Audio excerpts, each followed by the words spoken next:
So, what's your favorite makeup pieces? Pieces? Ito, hilig ko po eyeshadow. Kasi hilig din po ako sa eyeshadow na pink. Like, hindi ko alam, nakakaganda po siya sa mata pag pink yung eyeshadow.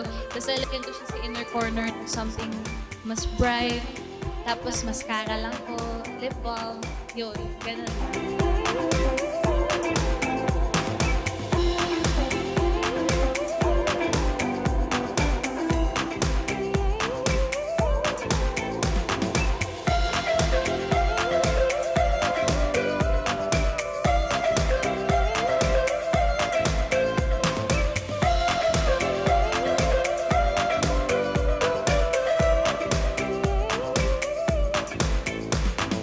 Ladies and gentlemen, Miss Jillian Ward!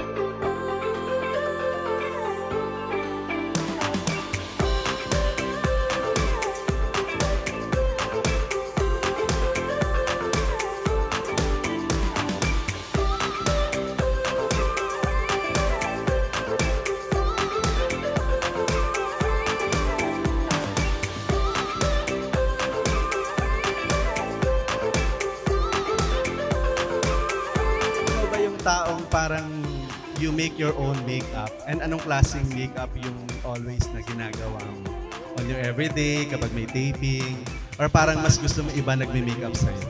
Hilig ko po talaga na ako po mismo yung nagme-makeup kasi parang part po siya ng preparation ko para po dun sa role ko bago po mag-take. Usually light lang po talaga, tapos ginagamit ko po yung shot ko ginagamit talaga yung lip balm po nila. Kasi pag sa taping, yung role ko din po bilang doktor, hindi din po pwedeng sobrang makeup, so kailangan light lang po siya.